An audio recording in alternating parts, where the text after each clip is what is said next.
Ray is an average guy who lives in a futuristic Japan where a game called Infinite Dendrogram was released 2 years prior. This game is famed for being the most realistic game that has ever been developed. After saving up for more than 2 years, he's finally able to buy the game for himself. He puts on the headset and logs into the game. He is greeted by a small cat who introduces him to the game. She gives him a gemstone known as an embryo that attaches to his hand. This embryo is supposed to be his key to power in this world. After the intro, he is dropped into the actual world, where he wakes up in front of a huge entrance gate. He walks inside to find a bustling city filled with people. He was walking in the city looking around when he was hit by a girl who was running around the corner. He is level 0 right now, so he is immediately on the verge of dying, but the girl quickly heals him completely. She introduces herself as Liliana and asks him if he has seen her little sister, who has apparently gone missing. She also gives him a note in which she writes where he can find her. As soon as he got that memo, a level 5 quest got prompted, which surprised him as it meant that she was an NPC. He decides to go and find his older brother Shu, who has been playing this game for some time, and he might know how to deal with this. He discovers him dressed as a bear and handing out candy to other children. He explains to him that this game is extremely realistic and that everything you do has consequences. He explains that if you die in the game, you are given a 20-hour ban, which is equal to 72 hours in the game. He also explains that NPCs in this game are like real people, and if they die in this game, they are just dead forever. Hearing this, Ray decides to help Liliana find her sister. He asks Shu for assistance, and he agrees. They both head out to the location, which is supposed to be an abandoned forest that contains a lot of monster bugs, and after reaching the gate, Shu hands over some items to Ray so he can protect himself. They run inside and spot Liliana fighting against a horde of monsters alone while trying to protect her sister. Shu runs through and uses his giant minigun to demolish the horde of monsters, but suddenly, 3 giant centipedes come out of the ground and attack him. When the dust settles, we see that there is no sign of Shu, just a giant hole in its place. Before Ray could react, one of the centipedes tried to attack him, but Liliana came to his defense. She tells him to take his sister and run away. He quickly grabs the young girl and starts running towards the gate, but suddenly he realizes that one of the centipedes is following him underground. He dodges out of the way just as it attacks him.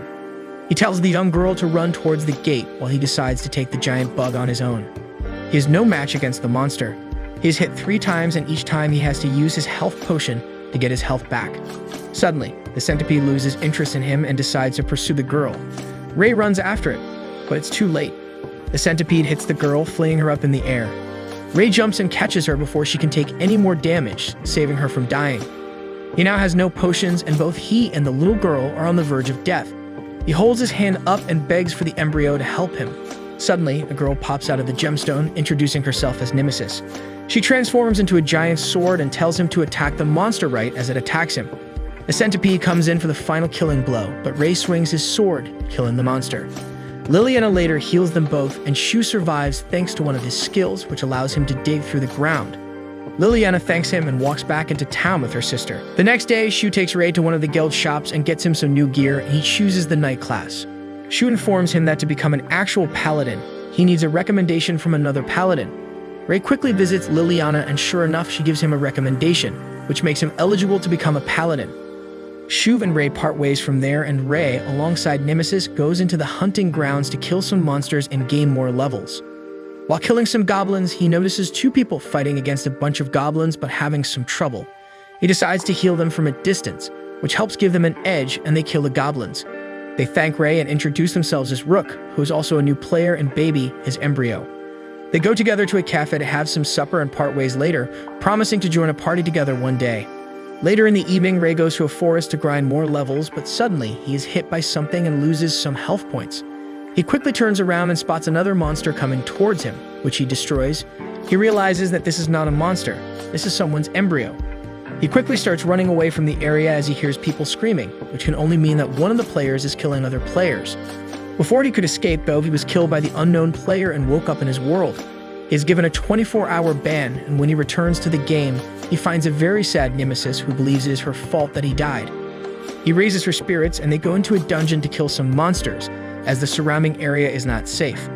While inside the dungeons, he kills multiple zombie monsters, and while descending a staircase, he is attacked by someone. He quickly blocks the attack and waits in anticipation to find another player. He apologizes for attacking him as he thought Ray was a monster. He introduces himself as Figaro, and Ray quickly remembers seeing him at the top of the leaderboards. He apologizes to them once again and takes his leave. Ray grinds some more gravel before returning back to his room for some rest. The next day, Ray meets up with Rook again during breakfast, and he informs him that all of the player killers have apparently died in one night. This seems to be very odd, and they try to think of what could have happened when suddenly a woman sits down on her table, introducing herself as Marie, who is a news reporter. She tells them that she can show them what happened for some money, which they pay. She takes out a crystal ball and informs them that 4 of the superior players of this kingdom were called to kill all 4 of the player-killing gangs that occupy all 4 of the cardinal directions. She shows them some clips of the superiors killing the entire gang by themselves. One of the superiors turns out to be Figaro, who easily kills an entire gang, and similar to him, the other 2 superiors also deal with the gang very easily, but the superior who was tasked with killing the gang in the north has no identity. North was the area where Ray was killed a few days ago, so he is interested to see what happened. He only sees that fire rained upon the entire forest and it was burnt to death, but according to Marie, the leader of that gang is a superior killer, and he was the only one who escaped. Ray goes to inspect the forest and is shocked to see the extent to which it was burned. Later in the evening, they meet up once again and decide to pursue a quest together as a party.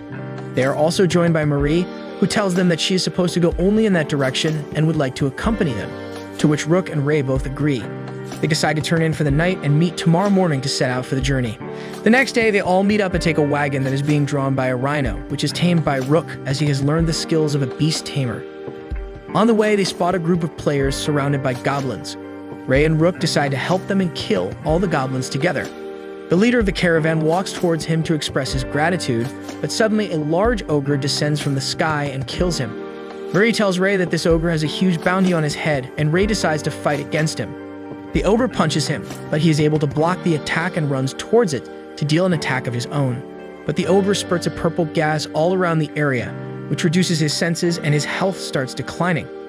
Rook was saved because Baby grabbed him and flew in the air, avoiding the poison. Ray is unable to move and the ogre tries to crush him, but the rhino runs towards the ogre, pushing him back. The ogre, on the other hand, is extremely powerful and he throws the rhino away, injuring it before running towards Ray to attack him again. It punches Ray, but he responds with his own sword slash, which injures the ogre. Ray thinks that he can never defeat the ogre if he is constantly so weak, but suddenly, Marie throws a potion at his face, which removes the effect of the poison for 180 seconds. He decides to use one of his skills in which he is able to deal a lot of damage if he takes a lot of damage, so he stands up and charges at the ogre, slashing his legs but being kicked back. He keeps attacking him and keeps getting hit again and again, healing himself in between. Suddenly, he is attacked by a giant bird, which is owned by the ogre. Rook decides to keep the bird busy so that Ray can handle the ogre. He gets hit a couple more times before Nemesis informs him that his attack is ready. He jumps in the air with his sword drawn and attacks the ogre, but at the last moment, he uses its flame attack. Ray is able to block the attack and delivers his special attack, removing the ogre's head completely. To his surprise, the ogre is still alive and he punches Ray before he can react. He realizes that the ogre's heart must be in his stomach and that's why he is still alive, but he doesn't have any more health points to try and take any more damage, and alongside that, the buff from the potion has worn off. Suddenly, Nemesis gets upgraded into a level 2 embryo and changes shape to a halberd, giving Ray resistance to poison and self-healing. The ogre uses his poison attack again, but he runs through it and stabs his belly. He's able to do damage, but the ogre quickly regenerates that area. He realizes that he needs to accumulate more damage and use his special skill to take him down. He charges at the ogre, slashing him as many times as he can while taking damage. When he has accumulated enough damage, he rushes at the ogre and delivers his final blow, killing it and claiming a special brace. They later go to the guild of the new town and receive the bounty for killing the ogre, which they divide amongst themselves. Rook was also able to tame the giant bird, so they now have another beast in their arsenal. Later in the evening, he goes to the hunting grounds and tests his new bracers. He later meets with a strange person wearing a penguin costume, who knows his name and gives him a potion that makes him have dog ears. But before he could ask him anything, he runs away. The next day, Ray goes over to a shop to get some gear and maybe a better-looking coat to get his riz up. He and Nemesis search around the entire shop and are finally able to find a red furry coat for him that might suit him. Fortunately, Rook also arrives at the shop right now and starts looking around for stuff. They both greet each other and start shopping together. After making some small talk, they walk over to a vending machine that gives you a small ball, which is more or less like a lottery.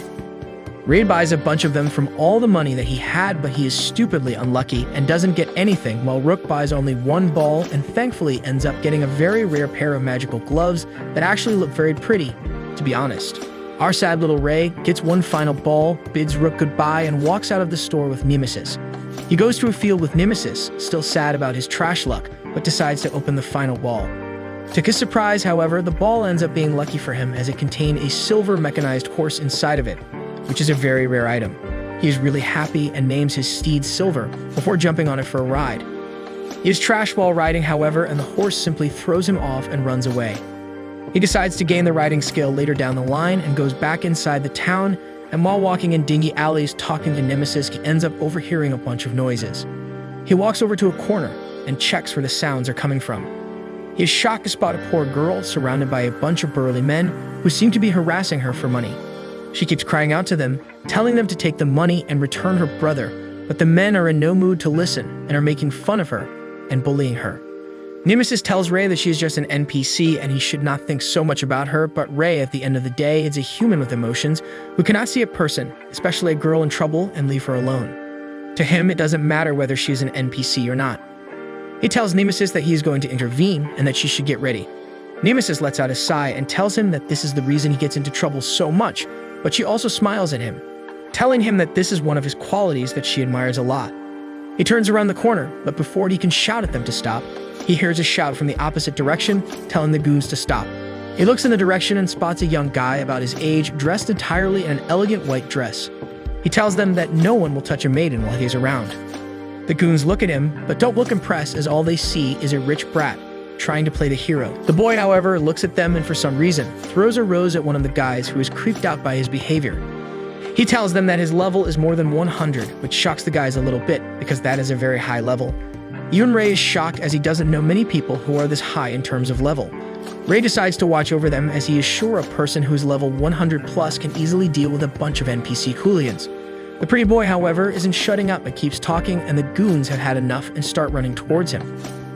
The boy gets shocked at this and tells them to stop as he isn't ready yet. The goons attack him, and within minutes they beat the shit out of this boy and have him on the floor, making fun of him being level 100. They then turn their heads towards Ray, who they think is the boy's friend, and one of them rushes at him and tries to punch him. But Ray is not useless like the boy and simply counterpunches the goon, throwing him to the ground. He is shocked at this, as he did not intend to hit the guy this hard. He looks at Nemesis and asks her whether she boosted his strength, but she says she did no such thing. He seems confused, but then Nemesis reminds him that he is using the bracer, which increases his strength by 100 times. Ray finally understands his source of sudden strength, and is just glad that the NPC is still alive. He then turns towards the rest of the goons and tells them to come at him, but they are all so scared that they simply run away as fast as possible. He quickly walks up to the beaten-up boy and heals him up. The boy thanks him and introduces himself as Hugo. Ray asks him why he got beat up so easily if he is actually level 100, to which he replies that he wasn't ready and that his abilities take some time to manifest. Suddenly, a young girl walks up from behind them while carrying the rest of the goons beaten to a pulp. Ray looks surprised to see a girl like her beating up all these guys alone and asks about her. Hugo reveals that she is his embryo named Sicko.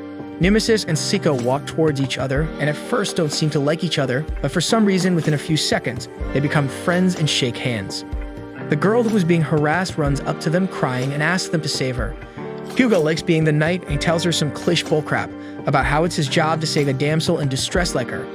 Ray, however, is not such a simp and cuts straight to the chase. He asks her what happened, and she reveals that lately a gang has been operating in the hills that captures and kidnaps children from the village, conducts experiments on them, and eats them afterwards. Ray is horrified at this, as she tells him that they have kidnapped her brother as well, and she only wants him back at any cost, and that she is ready to do anything for him. Ray tells her not to worry about anything as he will make sure to get her brother back to her alive and well at any cost. She looks at him and starts breaking down, thanking him for his generosity. Hugo looks at Ray and tells him that he is coming as well and will do anything to aid him and get the children back. Ray thanks him, and they both head outside of the town. Hugo takes them inside a forest where, after walking for a while, he throws a white mechanical sheet and a bunch of holographic buttons start floating around. Ray is super confused at this, but Hugo quickly types in his password, and from below the ground, a vault opens and a giant mecha erupts from it. Ray has never seen anything like this in this game before, and he asks him about it. Hugo reveals that he has the very rare skill of being a mecha user, so is able to control his mecha easily. He reveals that this mecha is the reason he is such a high-level player, because he is very skilled at operating it. However, if you take away his mecha, his other stats are highly mediocre, and that is why he got beaten up so easily by the goons. Ray asks him whether he knows where the hideout of this gang is, and he replies that when Sicko captured the other goons, she was able to beat the information out of one of them. According to her, they are hiding in the mountains and using a dungeon as the base of their operation. Hugo gets inside of the mecha, and they move forward through the jungles towards their hideout. They stop when they reach nearby and scout for a bit. While looking around for good locations to attack, a bunch of carts filled with children arrives towards the dungeon. Sicko uses her super hearing to hear what they were saying and overhears that they are talking about killing the girl's brother because they got to know that their people were beaten up and captured. Ray tells them that they have to move forward quickly as they cannot let them harm the child at all. Hugo stops him and tells him that they need a plan. He shows Ray that the entire castle is lined with men, and if they go in as it is, they will face a lot of resistance. He tells Ray that he will create some distraction, and Ray should use that to quickly enter the dungeons. Ray agrees with the plan and thanks him for being a distraction. Hugo tells him to take care before he shoots a missile at one of the goddamn horses. Hugo, you idiot. What if it hit one of the carts? Anyway, he is a lucky bastard, and thankfully no damage is done. All of the men immediately rush towards him as they know they are under attack. Since they are unaware that he has a companion, almost all of the enemy forces encircle him. Hugo quickly launches a bunch of smoke grenades that create a thick smoke screen, which gives Ray ample cover to hide and rush inside the dungeon. He descends a flight of steps, but suddenly stops as a very bad odor comes from ahead. The smell in the air is of death and rotten meat. He waits in anticipation to see who his opponent is going to be, but is horrified to see that the smell is coming from the reanimated corpses of the dead children that were probably used as human sacrifices. Ray starts shaking with anger, as he cannot believe anyone would do this. Nemesis tells him to get rid of all of them, but Ray hesitates as he knows that the bodies once belonged to happy children. But Nemesis tells him that he will be doing them a favor by releasing them from a world which was so cruel to them. Ray grits his teeth, and through wet eyes, he uses his fiery bracer to let out a huge flame, which envelops all of the zombified children, and within a matter of seconds, they get burned to ashes and disappear in the gentle breeze. Ray stands there for a solid minute, unable to get past the fact that he just mutilated the bodies of a bunch of dead children. But Nemesis tells him that he has gained a special perk that lets him relieve the souls of damned people back into heaven. Ray stands there and prays for the children, releasing their poor souls from this planet that tortured them. He then moves on solemnly to the next area. He reaches a place that is surrounded by barred cells. He peeks through one of them and is horrified to see a bunch of diseased and near-death children. He tries to help them, but they don't even have the energy to respond to him. He suddenly overhears a rattling sound from nearby and walks over to another room, which seems to be some kind of ritual room, as it has a giant circle on the floor. On closer inspection, he notices that a small child is laying down inside of the circle, seemingly unconscious and barely alive. He runs up to the boy and picks him up, deciding to take the rest of the kids and leave the dungeon, but before he could do anything, he gets stabbed in the chest by the boy and lays down bleeding on the floor. A lich had possessed the boy, and after stabbing Ray, got out of the boy's body and started celebrating his victory against Ray. He then decides to murder the young boy, but his arm is severed before he can even touch him. Ray arises from the ground and vows to kill the lich. The lich uses his special ability to apply a debuff on Ray to make him weak, but it doesn't work. He uses his magic to create undead that attack Ray, but he is able to kill them easily. Seeing this, he gets terrified and runs outside to seek protection, but Ray follows him out. He calls his partner once outside, but notices that Hugo has already killed his partner, leaving him no route for escape. He decides to face off against Ray and uses a special crystal to create a very strong magical blast aimed at Ray, but he just uses his magic absorption ability to absorb it and store it in his sword. The lich falls to its knees and starts begging to spare his life, but Ray doesn't hear a single word and punches his head off his body, killing him instantly. He and Hugo go inside the dungeons to take out all the kids safely, but once they come out, they spot that the dead bodies of all the killed demons have been absorbed by the core of the lich, creating a huge monster. Ray suddenly notices one of the kids from the carriage is walking towards them as the demon tries to attack him. Ray quickly intervenes and uses his bracers to throw flames at the demon's hand, stopping him, and proceeds to attack its legs, making it fall down. He tells Hugo to grab the children and run away on the carriage while he distracts the demon, and Hugo complies. He notices that the demon has already regenerated its body and realizes that if he wants to kill it, he will have to end the fight with one decisive attack. He engages the demon again and tries to chip it down without taking any damage, as he is out of all the health potions. Suddenly, the demon decides to follow Hugo and the kids instead, forcing Ray to give chase. He throws his halberd at it, which cuts its legs and the demon falls down. He tries to slice through the demon, but the demon flings him away before using a very magical blast at him. Ray once again uses his magic absorption ability to block the damage, but is punched away by the demon. He is unconscious and on the brink of death. Nemesis tries to feed him potions, but they are of no use. She decides to defend him with all she's got, and after a while, Ray wakes up. Nemesis transforms back into his halberd, and he runs towards the demon, attacking it and using his poison blast ability to slow it down. He runs up on the demon and dodges his magic blast before jumping in the air and using his ultimate attack, destroying the core and killing the demon. He gets a lot of XP from killing the demon, and he rides back to the town to get some well-deserved sleep. The next day, Ray goes to a cafe with Nemesis to have breakfast and meets Marie there. She gives him a ticket to view the tournament from the front box. He takes his leave just as Rook arrives to meet Marie. Ray goes to the guild house to claim his money and meets Hugo over there. They split the money, and he goes forth to meet Shu in the streets. They go into a room where he informs Ray that he is coming to watch the tournament, and incidentally, their seats are next to each other. He watches a match between two superiors and is surprised to see their incredible power and what they are capable of. Just as the match ends, he suddenly notices Shu walking below, so he runs towards him and finds him talking to a guy in a Hawaiian costume, who turns out to be Figaro. Shu and Figaro apparently started playing the game at the same time and are very good friends. He gives Ray a special ring that will allow him to talk to them telepathically, and Ray leaves them to go back to his seat, and Shu promises to join soon. On his way back to his seat, he notices a person passing by with a girl in his arms. Ray draws his sword as he thinks that this person has kidnapped the kid. This guy was about to attack, but stopped when Shu intervened. He said that Shu seems to be really strong, but Shu denies it. He then proceeds to try and attack Shu, but he defends himself easily. He introduces himself as Sunyu and laughs at Ray when he realizes that he thought the girl was kidnapped. He tells Ray that the girl is his underling and is currently asleep and then moves away. Shu tells Ray that the main fight of the tournament is going to be Figaro against Xunyu, as he is one of the strongest superiors in the neighboring kingdom. They locate their booths and the fight begins. Both Figaro and Sunyu seem to be evenly matched in terms of speed and strength, but Shu notices that Figaro has been on the defensive for a long time. Suddenly, Sunyu uses a magic explosion, which Figaro defends against using his defensive skill, which he can only use once. Even though he defended against it, it is revealed that Sunyu was able to take his lungs out of his body. Sunyu remarks that he was going for Figaro's heart but got the lungs instead.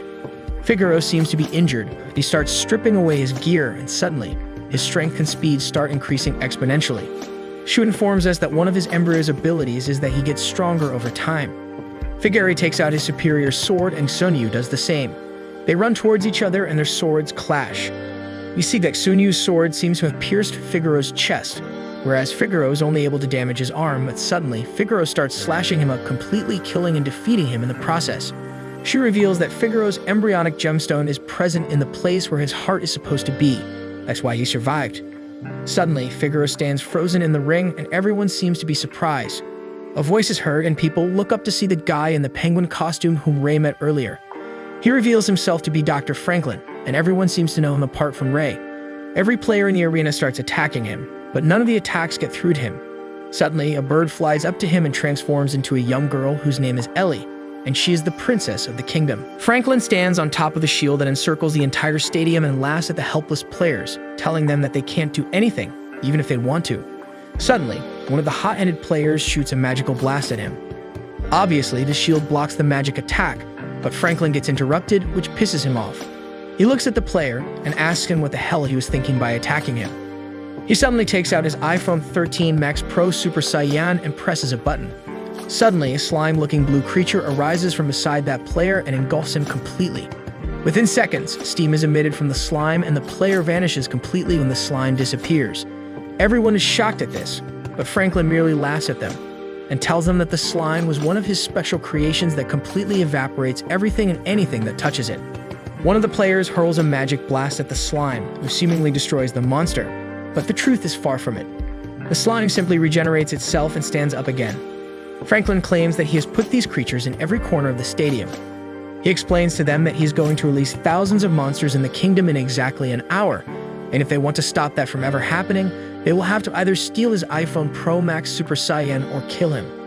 If they are unable to stop him, the monsters will be released and wreak havoc in the kingdom, no matter whether he presses the button or not. He then tells all the players that the game has begun and disappears from the stadium, leaving everyone shocked. People start panicking immediately, trying to find a way to get out of this predicament, but Shu and Ray start thinking of some kind of plan that might help them get out of this predicament. Shu tells Ray that he feels like Franklin is going to play dirty.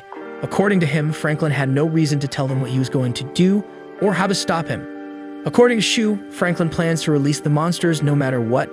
Ray thinks for a while, but then tells Shu that they don't really have a choice, but to try and stop him anyway. They all rush towards the exit of the stadium, but the players in front realize that there is a barrier that has been erected on the exit, and they cannot escape it. Some of them immediately try to start attacking the barrier with magic, but suddenly, a hologram of Franklin appears in front of them and tells them to think carefully before trying to destroy the barrier, as every time they attack the barrier, one monster will be released in the city, and if the barrier is destroyed, every single one of them will be released inside the city. They all let out a frustrated sigh as there is no way they could destroy the barrier now. Ray walks over to the barrier and tries to touch it, but is surprised to see that his hand goes through it without any trouble. He looks back at Shu, also looks confused, but suddenly asks him what his level is. Ray replies that he is still level 41. Shu snaps his fingers and tells him that the barrier is put up to prevent anyone above the level of 50 from passing through, as they are the only ones who can participate in the tournament. It looks like Franklin ended up overlooking this part when he activated the barrier. Shu tells Ray that this might be their only chance, and shouts at the other players to volunteer themselves to fight against Franklin's forces if they are below the level of 50. A bunch of players come forward, including Rook. They all stand in front of the barrier, ready to get out, where a bunch of enemy players who have turned traitors are standing to stop them from reaching Franklin. Before Ray leaves, however, Shu gives him a special protective brooch and tells him to be careful. Ray gets ready to launch an assault, but decides to play it cool and strategically attack the enemies. He simply puts only his hand out of the barrier and uses his poison skill on the enemies. The enemies are completely shocked by this, as they were not expecting a bunch of rookies to have spells like this. They are not prepared with potions, apart from a few experienced players. They are all having trouble dealing with the poison, while Rook uses his Rhino and the Phoenix to rain hellfire on them. They have no idea how to deal with a beast tamer and are totally outmatched in terms of preparation and strength. One of the enemies starts charging up for a very powerful fire blast, but Rook simply uses his nullifier magic to cancel out his magic completely, shocking him. Baby uses her charming magic, which turns the enemies against each other, and they start fighting amongst themselves, killing each other.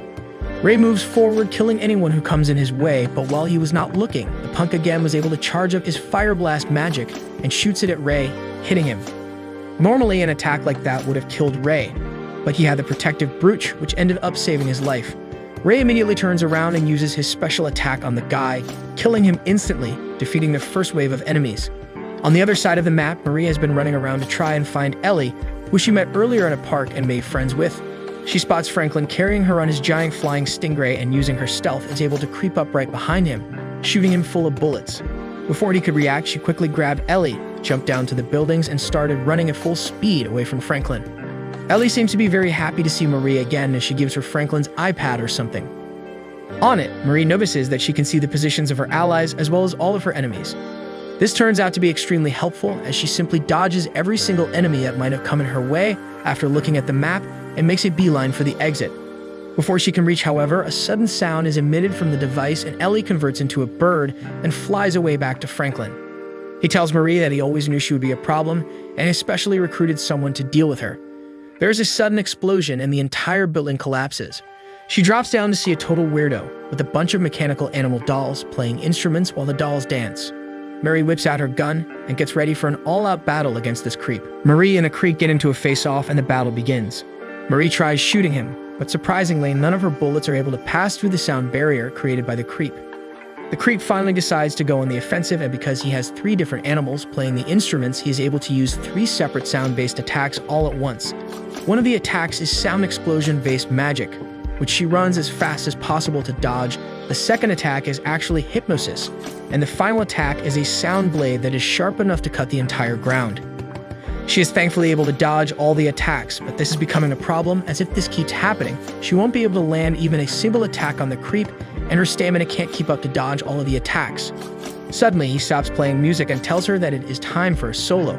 She gets very confused as he was on the front foot, so why would he give her a chance to grab her balance now? To her horror, however, suddenly there's a massive ultrasonic sound that is loud enough to burst her blood vessels in her body. She looks at the creep, but notices that all of her animals are standing still and not playing anything, confusing her. She looks around and decides to look up, where she is surprised to see another one of his familiars playing a piano in the air. He tells her that it is time to say goodbye now, and suddenly, all of her familiars start playing music as he prepares for his final attack. A giant tornado envelops Marie, and when it is all over, there is nothing but a massive crater where she was standing.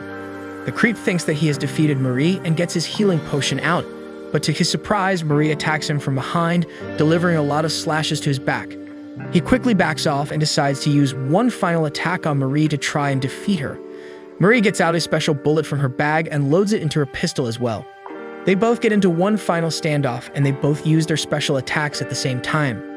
When the dust clears, Marie is still standing alongside her familiar, whereas the creep is on the floor, taking his last dying breath. Marie walks up to him and without any thought puts a bullet in his head, getting rid of him once and for all. Ray arrives at the west gate and spots Hugo and his mecha guarding the gate. Ray was hoping he was wrong in thinking that Hugo was a traitor, but it is true. He asks Hugo about the location of Franklin, and Hugo honestly tells him that he is outside the gates, fighting against the royal guards. Surprisingly, Hugo tells him that he is free to pass as Franklin wants to fight him alone, but Rook will not pass through. Ray agrees and charges towards the gates, but Hugo goes back on his words and tells Ray that they should attack each other at least once. Ray agrees, and both of them charge towards each other in an attack. Ray uses his counter-absorption ability to soak up Hugo's attack, then releases his special attack, damaging him, and moves through the gate. He spots that Franklin has summoned a giant monster, and all but 2 of the royal guards are remaining, including Lillian. He burns the monster with his bracers and gets ready to face off against Franklin. Franklin takes out the remote, which activates all the bombs and releases all the monsters, and throws it into the demon's mouth, which eats it. Now he says that all the monsters will be released within 5 minutes, giving them very little time to deal with this problem.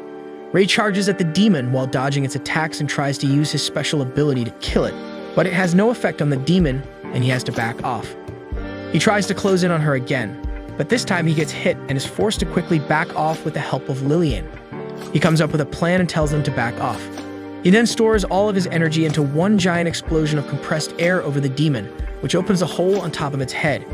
Ray quickly jumps up and stabs the demon through its head, but that is not enough, so he also punches his bracer through and uses his flame magic to explode the demon from the inside out, killing it once and for all. Ray gets knocked out after the exchange, and Franklin reveals that this was only his plan A. The remote has been destroyed, so he manually releases 5,000 of the 58,000 monsters from his embryo. Ray awakens and decides to fight as many monsters as possible to buy some time, so he rushes towards them. He uses his poison to slow down the monsters, but is not enough, and one of them knocks him off his course. Before the monster could kill him, though, he was shot by Marie, who turned out to be the superior killer who killed Ray in the forest the first time. She stands by Ray and fights alongside him to kill as many monsters as possible. Rook and some other players also arrive on the scene to assist Ray, and the battle starts. One of the giant dragon monsters that Franklin has released starts killing a lot of players and NPCs, so Ray decides to take it on, even if it means dying, but before they can clash, a dark figure comes in front of him and destroys the dragon with a single kick. This person turns out to be Shu, who is the last ruler of this kingdom and who stays anonymous. His strength is unparalleled by any other superior, and he starts killing all 5,000 of the monsters single-handedly. Franklin gets pissed and releases all of the remaining monsters at once, as even Shu can't kill every single monster alone, but to Franklin's surprise, he summons his own embryo, which is a battleship, and starts destroying a large number of monsters at once. Shu cannot destroy Franklin's fortress because he still has the princess with him, so Ray runs up to the fortress and confronts him. Franklin understands his game plan, and he keeps an eye on Ray to make sure he cannot take the princess away, but suddenly, there's a huge explosion, and he turns away to see that Shu has started attacking his fortress. Confused, he looks at Ray, who still hasn't moved, but as soon as he looks towards the princess, he is shocked to see that she has vanished. Ray reveals that he was a decoy all along, and the princess has been taken by Marie while Franklin was distracted. Ray charges towards Franklin, but is blocked by Hugo, who appears in front of him in his mecha. He changes his mind about Ray and attacks him, but Ray manages to break one of his arms. Ray goes on the offensive and jumps in the air to try and hit Hugo, but he is able to cut Ray's sword hand off. Ray shows incredible tenacity and grabs the sword in his mouth, stabbing Hugo and eliminating him. Ray doesn't stop at that and runs towards Franklin, punching him with his remaining arm and using his flame bracers to kill Franklin, but in the process he loses his other arm as well. He starts falling off the fortress unconscious, but Nemesis saves him. Once on the ground, Lillian uses her healing abilities to recover one of his arms, but she doesn't have enough skills to recover both. Ray is happy that this nightmare is over and returns home.